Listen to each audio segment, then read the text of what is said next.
একটি মোটর, অর্থাৎ এটা সিঙ্গেল ফেজ একটা মোটর।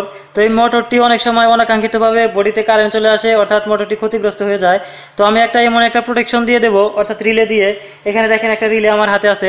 তো এই রিলেটি দিয়ে আমি প্রোটেকশন দিয়ে দেবো, যাতে করে মোটরে যদি কোনো অনাকাঙ্ক্ষিত কারেন্ট বা লিকেজ কারেন্ট বা কয়েল পুড়ে যায়, যে ইনসুলেশন গলে যায়, যে মোটরের সাথে বডি হয়ে যায়, অর্থাৎ মোটরে যে কোনোভাবেই যদি আপনার কারেন্ট চলে আসে বডিতে, সেটা অটোমেটিক অফ হয়ে যাবে এবং এটা কাজটা করবে রিলে। তো রিলে কীভাবে কানেকশন করবেন সেটা আমি দেখিয়ে দেবো। স্টপ সুইচে ফেজ তার লাগিয়ে দিয়েছি আমি, এবং স্টপ সুইচ থেকে সরাসরি স্টার্ট সুইচে নিয়েছি, অর্থাৎ এটা সবুজ সুইচ। তো এইখানে এটা স্টপ সুইচ, এটা এটা স্টপ সুইচ, এটা স্টার্ট সুইচ, এটা রেড এবং এটা সবুজ গ্রিন। তো এইখানে দেখেন স্টপ সুইচ নিয়ে আসছি, এবং স্টপ সুইচ থেকে সরাসরি আমি একটা এনও করে, অর্থাৎ ম্যাগনেটিক কন্ডাক্টরের এমসি ম্যাগনেটিক কন্ডাক্টরের এনও, অর্থাৎ এনও করে নিয়ে আমি হোল্ডিং কয়েলে দিয়েছি A1, A2তে দিলেও হবে, সমস্যা নাই। এবং এখান থেকে এনসি করে নিয়ে আমি ম্যাগনেটিক কন্ডাক্টরের হোল্ডিং কয়েলে দিয়েছি, এবং হোল্ডিং কয়েলের অপর প্রান্ত, তো এখানে দেখেন নিউট্রাল। তো এই নিউট্রাল তারটি আমি লাগিয়ে দিয়েছি, অর্থাৎ এখানে 220 থেকে যদি 30 ভোল্ট এসি হয়, তাহলে এটা ম্যাগনেট হয়ে যাবে। এবং এইখানে যে টার্মিনালগুলো দেখতেছেন সেগুলা অন অফ হবে, অর্থাৎ এগুলা নর্মালি ওপেন আছে, এগুলা লেগে যাবে, অর্থাৎ মোটরটি ঘুরবে। তো আমি এমন একটা প্রোটেকশন এখন দিয়ে দেবো যে কোনোভাবে যদি মোটরের বডিতে কারেন্ট আসে, সেটা আপনার অটোমেটিক অফ হয়ে যাবে। পরবর্তীতে আপনি যতই সুইচটি চাপেন, সেটা আর অন হওয়া কোনোভাবেই সম্ভব না, কারণ মোটরটি ক্ষতিগ্রস্ত থেকে আপনাকে রক্ষা করবে। তবে রিলে কীভাবে লাগাবো সেটা দেখেন। তবে রিলে চেক করার জন্য আসলে আমার একটা সিরিজ টেস্ট ল্যাম্প লাগবে। তো সিরিজ টেস্ট ল্যাম্প আমার হাতে আছে, এবং এখানে দুটি তার আছে। তো মোটরের ডায়াগ্রাম আছে, ডায়াগ্রাম দেখেও আপনারা বুঝতে পারেন। আসলে আমি এই DOL কানেকশনের সাথে আমি সিরিজে একটা এনসি ব্যবহার করব রিলের, এবং এক পাশে নিউট্রাল তার লাগিয়ে দেবো, এবং অপর যে হোল্ডিং কয়েল আছে রিলে, সেটাকে আমি মোটরের বডিতে লাগিয়ে দেবো। তবে দুঃখের বিষয় এই যে আমার এই মোটরটিতে এখন বডি নাই। তো এটাকে আমি কিভাবে বোঝাবো যে আসলে বডি হলে অন অফ হয় কিনা? সেক্ষেত্রে আমি ইচ্ছাকৃতভাবে মোটরটিতে একটা ফেজ তার এনে এখানে ধরবো, দেখবেন সঙ্গে সঙ্গে বন্ধ হয়ে যায়। মজার একটি বিষয়। তবে তার আগে আমি এখানে ডায়াগ্রামটি আপনাদেরকে বুঝিয়ে দিতেছি। তো এখানে ডায়াগ্রামটি আসলে বোঝা যাবে কিনা আমি বুঝতেছি না, আশা করি আপনারা বুঝতে পারবেন। তো যাই হোক, বোঝা না গেলেও আমি বুঝিয়ে দেবো। এখানে 7 নাম্বার এবং 8 নাম্বার টার্মিনাল ম্যাগনেটিক কন্ডাক্টরের হচ্ছে হোল্ডিং কয়েল, অর্থাৎ হোল্ডিং কয়েলে লাইন পাওয়ার সঙ্গে সঙ্গে এটা চেঞ্জ হয়ে যাবে অপশনটা, যেটা এনসি আছে সেটা এনও হয়ে যাবে, যেটা এনও আছে সেটা এনসি হয়ে যাবে, অর্থাৎ ক্লোজ থাকলে ওপেন হবে, ওপেন থাকলে ক্লোজ হবে। তো এইখানে দেখেন একটা টার্মিনাল এবং এই পাশে একটা টার্মিনাল, অর্থাৎ এটার সাথে এটা এনও আছে, এই টার্মিনালের সাথে এই টার্মিনালটি এনসি আছে। আমি রিলের একটা এনসি ব্যবহার করব। তো যাই হোক, এখানে 7 নাম্বার এবং 8 নাম্বার টার্মিনাল যদি আমি সিরিজ টেস্ট ল্যাম্প ধরি, সেক্ষেত্রে দেখবেন যে এটা ম্যাগনেট হয়ে যায় এবং অপশনটি কীভাবে চেঞ্জ হয়ে যায়। তো এখানে ধরার সঙ্গে সঙ্গে একটু শব্দ করবে রিলে, দেখবেন আপনারা এখানে দেখেন ক্যাট ক্যাট করে, এখানে দেখেন একটু শব্দ করে, অর্থাৎ এটাকেই আমি কাজে লাগাবো। এবং এই টার্মিনালের সাথে যদি আমি এই টার্মিনালটি ধরি, দেখেন কি কাজ হয়, বাতি জ্বলে না, অর্থাৎ এটা এনো। এবং এটার সাথে যদি এটা ধরি, দেখেন সিরিজ টেস্ট ল্যাম্পের বাতি জ্বলে। আমার সিরিজ টেস্ট ল্যাম্পটি একটু দূরে আছে, যাই হোক বোঝা যাবে আশা করি। তো এটার সাথে কিন্তু লেগে গেছে। তো আমি এই এনসিটাকেই ব্যবহার করব। মনে রাখবেন এই টার্মিনাল এবং এই টার্মিনাল, সেটা হবে এখানে দেখতে পাচ্ছেন, এখানে 6-এর সাথে 2 আছে এনসি, এই পাশে 5-এর সাথে 1 আছে এনসি, অর্থাৎ এই টার্মিনালটি 5 নাম্বার টার্মিনাল এবং এই টার্মিনালটি 2 নাম্বার টার্মিনাল। তো 5 আর 2 আমি ব্যবহার করব। আশা করি আপনারা ভিডিওটি বুঝতে পারবেন। যাই হোক, এইখানে যে পুশ বাটন সুইচটি আছে, আমি এইখানে ডায়াগ্রামটি আবার করতেছি। তো এখানে যে ফেজ তারটি আছে, এই ফেজ তারটির সাথে আমি একটা রিলের এনসি লাগিয়ে দেবো, অর্থাৎ এটা এনসি। যাই হোক, এটা একটা এনসি, এই এনসির সিম্বল এরকম এনসি। তো এইখানে আমি ফেজ তারটি দিব, এবং ম্যাগনেটিক রিলের হোল্ডিং কয়েলে একটা নিউট্রাল তার লাগিয়ে দেব, এবং এই ফেজ তারটি আমি মোটরের বডিতে লাগিয়ে দেবো, অর্থাৎ রিলের হোল্ডিং কয়েল থেকে যে ফেজ তারটি, সেটাতে আমি মোটরের বডিতে লাগিয়ে দেবো। এবং অনাকাঙ্ক্ষিতভাবে যদি এখানে কোনোভাবে বিদ্যুৎ চলে আসে, সেটা অবশ্যই অফ হয়ে যাবে। যাই হোক, আশা করি বুঝবেন। তো এখন আমাকে যেটা করতে হবে, এইখানে যে স্টপ সুইচটি দেখতেছেন, সেটাকে আমার খুলে ফেলতে হবে, অর্থাৎ এখানে যে স্টপ সুইচটি DOL কানেকশনের, সেটাকে আমি খুলে ফেললাম, এবং সেটাকে আমি লাগিয়ে দেবো রিলের সাথে এনসি করে। অর্থাৎ এখানে দেখেন এই তারটি আমি খুলে ফেললাম, এবং রিলের যে এনসি আছে, অর্থাৎ এখানে 7 নাম্বার টার্মিনাল এবং 8 নাম্বার টার্মিনাল এই পাশে, অর্থাৎ এই টার্মিনালটির সাথে এই টার্মিনালটি এনসি আছে। জাস্ট আমি এইখানে রিলেতে এনসিটাতে লাগিয়ে দেব ফেজ তারটা।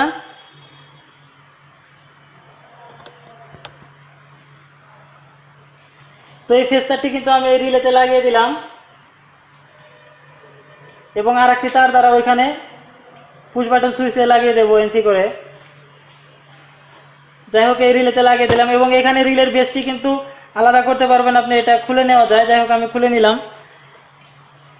এবং এইখানে যে এনসি যেটা বললাম 5 নাম্বার টার্মিনাল, সেটার সাথে আমি আর একটি যে পুশ বাটনের সুইচের রেখে দিয়েছিলাম টার্মিনাল এইখানে এবং এইখানে আর একটা তার দিয়ে শর্ট করে দেবো।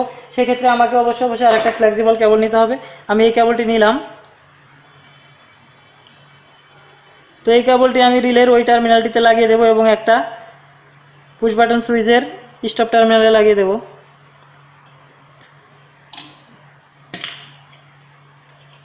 তো আমি রিলের এই টার্মিনালটি থেকে এখানে লাগিয়ে দিলাম।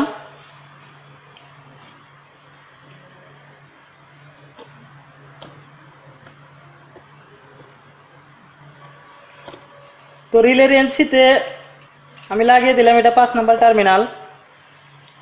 তো এখন যেটা করতে হবে দেখেন এখানে আমার আরেকটি কেবল আছে, অর্থাৎ এই রিলের এনসি করে যে টার্মিনালটা নিয়ে আসছি সেটাকে আমি এই স্টপ সুইচের পুশ বাটন স্টপ সুইচের এখানে লাগিয়ে দিলাম। তো ভিডিওর যদি না বুঝে থাকেন অবশ্যই আমাকে কমেন্ট করবেন, আমি কমেন্টে অ্যান্সার দেওয়ার চেষ্টা করব। তো এখানে কিন্তু আমার কানেকশন হয়ে গেল। এখন যেটা করতে হবে এখানে হোল্ডিং কয়েল আমার এখানে যে নিউট্রাল প্রান্ত আছে অর্থাৎ নিউট্রালটি এখানে 7 নাম্বার টার্মিনালে দিতে হবে। তো এখানে হোল্ডিং কয়েল দেখেন এটা 7, 8, হয়তো ক্যামেরাতে বোঝা যাচ্ছে না, যাই হোক আমি আগে দেখিয়ে নিয়েছি। তো এইখানে দেখেন হোল্ডিং কয়েলের 2টা টার্মিনাল আছে, এই একটা। তো একটাতে আমি নিউট্রাল সরাসরি লাগিয়ে দেব এবং অপর একটি টার্মিনালে থেকে আমি মোটরের বডিতে লাগিয়ে দেব। যাই হোক আমার একটা নিউট্রাল তার ব্যবহার করতে হবে। তো নিউট্রাল তারের জন্য আমি একটা কালো তার ব্যবহার করলাম এবং এখানে লাগিয়ে দিলাম, অর্থাৎ এটা আমার নিউট্রালের সাথে সবসময় লাগিয়ে থাকবে। এবং ফেস তারটি এটা কিন্তু মনে রাখবেন ম্যাগনেটিক রিলের হোল্ডিং কয়েল। তো হোল্ডিং কয়েলের এই তারটি আমি যেখানে নিউট্রাল আছে, তো নিউট্রাল আমার এইখানে এই ম্যাগনেটিক কন্ডাক্টরের এখানে নিউট্রাল দেওয়া আছে, অর্থাৎ এই কালো তার সাপ্লাই লাইনের নিউট্রাল, সেটার সাথে আমি এটাকে লাগিয়ে দিলাম।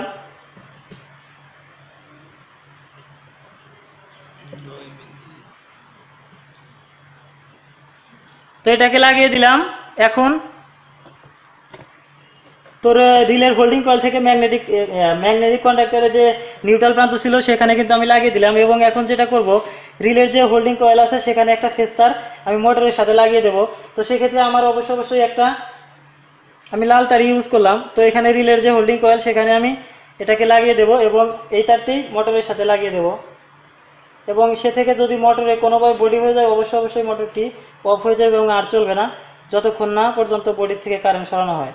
তো যাই হোক আমি এখানে রিলে টার্মিনালে লাগিয়ে দিলাম এবং এটাকেই আমি মোটরের সাথে লাগিয়ে দেব। কিন্তু আসলে আমার মোটরে তো বডি নাই, যাই হোক আমি এটা অন্য একটাভাবে লাগিয়ে দেব, কারণ আমি বডি থেকে নিয়ে আসবো। সরি, আমার এখানে ম্যাগনেটিক কন্ট্যাক্টের ফেজ আছে, সেখান থেকে আমি এটাকে নিয়ে আসবো। আমি এই টার্মিনালটিতে লাগিয়ে দিলাম। এখন এইখানে দেখেন রিলেটি কিন্তু আপনি চাইলে উল্টো দিকে বসাতে পারবেন না, কারণ এই টার্মিনালের সাথে এই টার্মিনালের মিল আছে। যাই হোক আমি এটাকে লাগিয়ে দিলাম, আমার কানেকশন শেষ এবং এখন এটাকে আমি টেস্ট করবো আসলে চলে কিনা। যাই হোক তার আগে এগুলাকে আমাকে সরিয়ে নিতে হবে, আমি এগুলাকে সরিয়ে নিচ্ছি। আমি টেস্টার ধরে দেখিয়ে দিচ্ছি এখানে বিদ্যুৎ আছে, অর্থাৎ এখন যদি আমি এই তারটি মোটরে লাগিয়ে দেই তাহলে বুঝে নেবেন যে মোটরে বডি হয়ে গেছে। এবং এ থেকেই কিন্তু ওই যে রিলে আমার এইখানে যে রিলেটি দেখতেছেন সেটা প্রোটেকশন দেবে, এটাকে সঙ্গে সঙ্গে অফ করে দেবে। তো দেখুন কিভাবে কাজ করে, দেখেন সঙ্গে সঙ্গে বন্ধ হয়ে গেল। এবং এখন যদি পুশ বাটন সুইচ চাপেন সেক্ষেত্রে কিন্তু অফ হবে না, অন হবে না। আমি সুইচটি আমি অন করে দিলাম এবং এখানে দেখেন কেমন করে। যাই হোক এখানে লুজ থাকার কারণে এরকম করে, এখানে দেখেন আবার বন্ধ হয়ে যায়। এর মানে যতই একবার অফ হলে আর সেটা অন হবে না। তো তারপর যদি আপনি চেষ্টা করেন চালাতে সেটা কিছু সময়ের জন্য চলতে পারে, তবে আবার বন্ধ হয়ে যাবে, অর্থাৎ অন হবে অফ হবে। এ থেকে আপনি বুঝতে পারবেন যে আসলে এটা প্রবলেম আছে। তো এইভাবে আসলে মোটরের বডি আপনি নিয়ন্ত্রণ করতে পারেন। আশা করি ভিডিওটি সকলের ভালো লেগেছে। যদি ভালো লেগে থাকে অন্যজনকে দেখার জন্য শেয়ার করে দিন।